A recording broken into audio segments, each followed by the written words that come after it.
The Story of the Aged Mother. Long, long ago there lived at the foot of the mountain a poor farmer and his aged, widowed mother.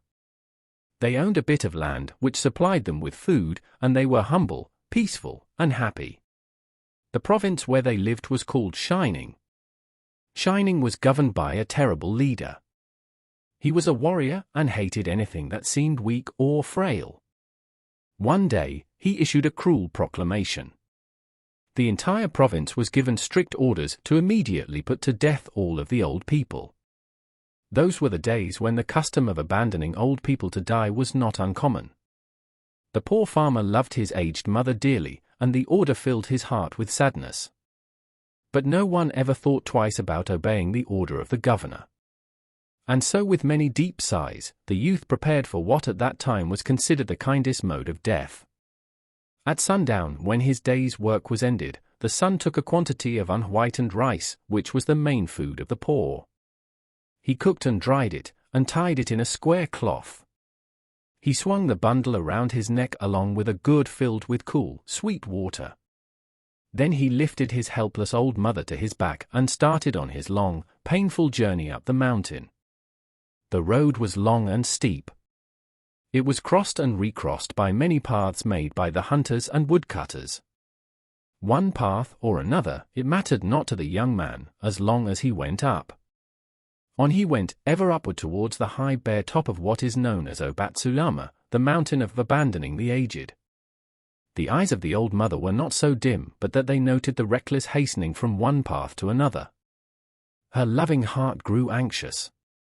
Her son did not know the mountain's many paths and his return might be dangerous for him, so she stretched forth her hand and snapped the twigs from brushes as they passed. Then quietly dropped a handful every few steps of the way so that as they climbed, the narrow path behind them was dotted at frequent intervals with tiny piles of twigs. At last the summit was reached. Weary and heartsick, the youth gently set down his mother and quietly prepared a place of comfort as his last duty to the loved one. Gathering fallen pine needles, he made a soft cushion and tenderly lifted his old mother onto it.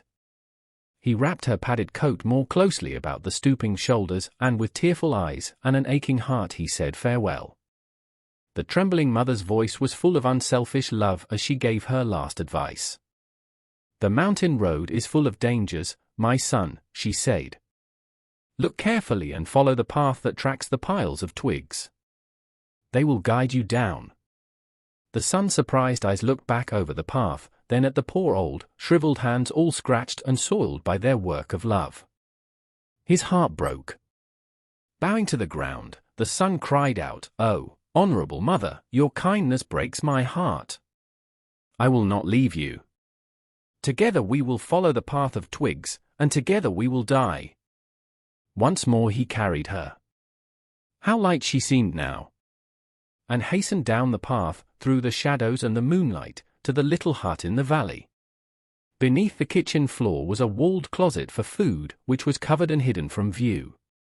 There the son hid his mother, giving her with everything she needed, always watching and fearing she would be discovered. Time passed.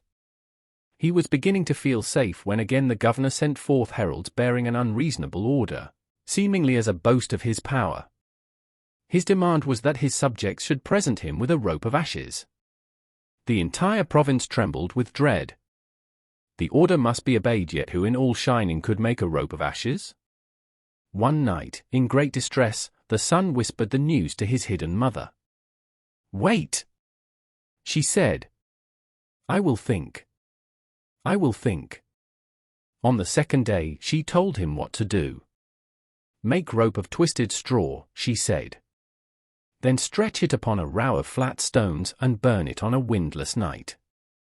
He called the people together and did as she said, and when the blaze died down, there upon the stones, with every twist and fiber showing perfectly, lay a rope of ashes. The governor was pleased at the wit of the youth and praised greatly, but he demanded to know where he had obtained his wisdom. "Alas! Alas!" cried the farmer, "the truth must be told." And with deep bows he related his story. The governor listened and then meditated in silence. Finally he lifted his head. The province of shining needs more than the strength of youth, he said gravely. Ah, that I should have forgotten the well-known saying, with the crown of snow, there cometh wisdom. That very hour, the cruel law was abolished. And the custom drifted so far into the past that only its legend remains.